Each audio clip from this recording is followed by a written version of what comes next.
নমস্কাৰ বন্ধুসকল স্বাগতম জনাইছোঁ এটা নতুন ভিডিঅ' লৈ আৰু আজি এই ভিডিঅ'ত জনাম আপোনালোকে যদিহে নতুন ভোটাৰ কাৰ্ডখন ডাউনলোড কৰিব বিচাৰে তো কেনেকৈ ডাউনলোড কৰিব সেই সম্পৰ্কে আজিৰ এই ভিডিঅ'ত দেখুৱাম আপোনালোকক তো ইতিমধ্যে যিখন নেকি ভোটাৰ কাৰ্ড অলৰেডি আহিব আপোনাৰ ওচৰত সেই ভোটাৰ কাৰ্ডখন সম্পূৰ্ণ ষ্টাইলটো বেলেগ আগৰ যিখন ভোটাৰ কাৰ্ড তেনেকুৱা নহয় এইবাৰ সম্পূৰ্ণ অলপ বেলেগ ধৰণৰ হ'ব তো বৰ্তমানৰ ভোটাৰ কাৰ্ডখনত QR কোড থাকিব এনে ধৰণৰ ভোটাৰ কাৰ্ড হ'ব যেনেকৈ ধৰি লওক আপোনালোকে আধাৰ কাৰ্ডখন যেনে ধৰণৰ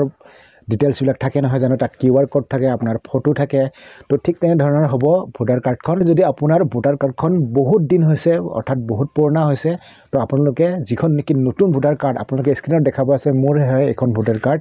তো এনেকুৱা ধৰণৰ ভোটাৰ কাৰ্ড আপোনালোকে কেনেকৈ ডাউনলোড কৰিব এই সম্পৰ্কে এই ভিডিঅ'টো সম্পূৰ্ণ প্ৰচেছটো দেখুৱাম আপোনালোকে কেৱল ভিডিঅ'টো শেষলৈকে চাই থাকিব আৰু যদি ভিডিঅ'টো চাই ভাল লাগে তেনেহ'লে লাইক কৰিব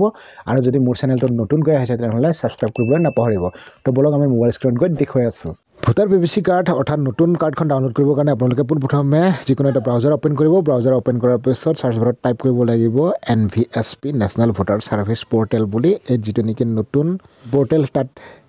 সাৰ্চ কৰিব লাগিব কৰাৰ পিছত এনেকুৱা অপচন এটা দেখিব আপোনালোকে ইয়াত ক্লিক কৰি দিব ক্লিক কৰাৰ পিছত অকমান সময় ৱেইট কৰিব নতুবা ইয়াত ক্লিক কৰি দিব এই অপচনটোত তো ক্লিক কৰি দিছো নহয় জানো ক্লিক কৰাৰ পিছত আমাৰ ওচৰত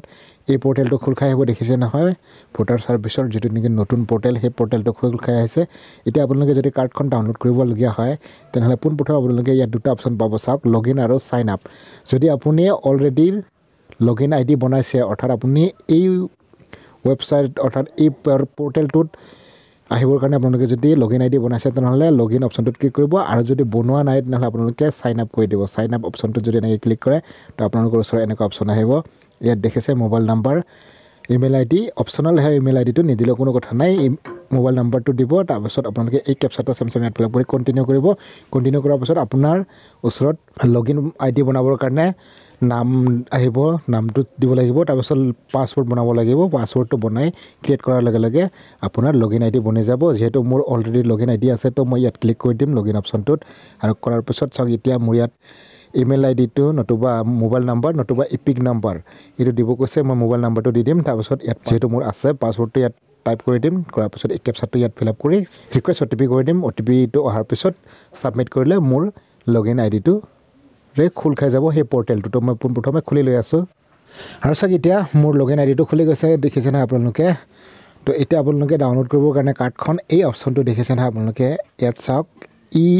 ইপিক ডাউনলোড বুলি এই অপচনটোত ক্লিক কৰি দিব লাগিব মই ইয়াত ক্লিক কৰি দিছোঁ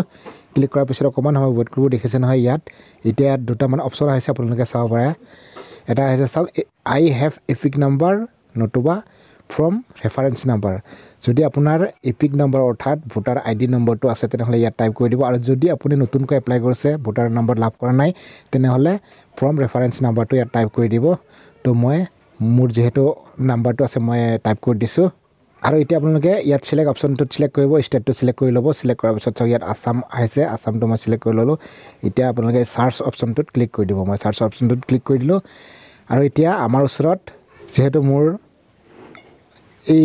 কিবাখিনি দেখুৱাইছে শুদ্ধ হৈ আছে যেহেতু দেখুৱাইছে নহয় জানো আপোনাৰ যদি শুদ্ধকৈ ইপিক নম্বৰটো টাইপ কৰি দিছে তেনেহ'লে আপোনাৰো ইয়াত আহিব নামটো তো সম্পূৰ্ণ নাম আহিব আপোনাৰ নাম আহিব গাৰ্জেন নেম আহিব অৰ্থাৎ ৰিলেটিভ নেম আহিব মোবাইল নম্বৰটো আহিব তো এতিয়া আপোনালোকে ডাউনলোড কৰিবৰ কাৰণে তলত এটা অপচন পাব চাওক এইটো চেণ্ড OTP তো ইয়াত ক্লিক কৰি দিব যিটো নেকি আপোনাৰ মোবাইল নাম্বাৰ তাত OTP আহিব এটা তো ইয়াত ফিল আপ কৰিব লাগিব OTPটো তো OTPটো মই কপি কৰি লৈছোঁ তাৰপিছত ইয়াত ফিল আপ কৰি দিছোঁ তো OTP ফিল আপ কৰি দিলোঁ এতিয়া মই ভেৰিফাই অপচনটোত ক্লিক কৰি দিম ক্লিক কৰাৰ লগে লগে মোৰ ওচৰত এনেকুৱা অপচন আহিছে দেখিছে নহয় এতিয়া মই যিটো নেকি মোৰ নতুন ভোটাৰ ID কাৰ্ড সেইটো ডাউনলোড কৰি ল'ব পাৰিম ইয়াৰ পৰা মই ইয়াত অ'কে কৰি দিছোঁ অ'কে কৰাৰ লগে লগে ইয়াত এটা অপচন আহিছে চাওক অকণমান সময় ৱেইট কৰিব গৈছে মোৰ সেইটো জেনেৰেট হৈ আছে আৰু চাওক এতিয়া আপোনালোকে ইয়াত চাব পাৰে মোৰ যিটো নেকি নতুন ভোটাৰ ID কাৰ্ড কেনেকুৱা চাওক ইয়াত চাব পাৰে আপোনালোকে তো দেখিছে নহয় এতিয়া বৰ্তমানৰ যিখন ID কাৰ্ড সেইখন সম্পূৰ্ণ চেঞ্জ হৈ আহিছে ভোটাৰ ID কাৰ্ডখন আৰু ইয়াত চাওক আপোনালোকে এটা স্কেনাৰ অৰ্থাৎ QR কোড এটা পাইছে তো এনেকৈ চেঞ্জ হৈ আহিছে আৰু সময়ত সকলোৰে ঘৰত আহিব পাৰে এই কাৰ্ডখন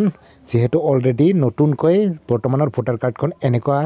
ৰূপত আহিব আপোনালোকে চাওক এনেকুৱা ষ্টাইলত নতুন ভোটাৰ কাৰ্ডখন আহিব এতিয়াৰে পৰা আশা কৰিছোঁ বন্ধুসকল আপোনালোকে নিশ্চয় ভিডিঅ'টো বুজি পালে নহয় জানো আৰু যদি আপোনালোকে ডাউনলোড কৰিব বিচাৰিছে তেনেহ'লে ডাউনলোড কৰি লওক এতিয়া আপোনালোকে ভোটাৰ কাৰ্ডখন তো এই ভোটাৰ কাৰ্ডখন আপুনি কৰবাত যদি দৰকাৰ হয় ভোটাৰ কাৰ্ডখন সেইখনে ইউজ কৰিব পাৰিব তেনেকুৱা নহয় যে আগৰ পুৰণাখনকে ইউজ কৰিব লাগিব তেনেকুৱা কথা নহয় কাৰণ নতুন ভোটাৰ কাৰ্ড যেহেতু অলৰেডি আহিছে তো সেই ভোটাৰ কাৰ্ডখন আপোনালোকে য'ত ইউজ কৰিব পাৰিব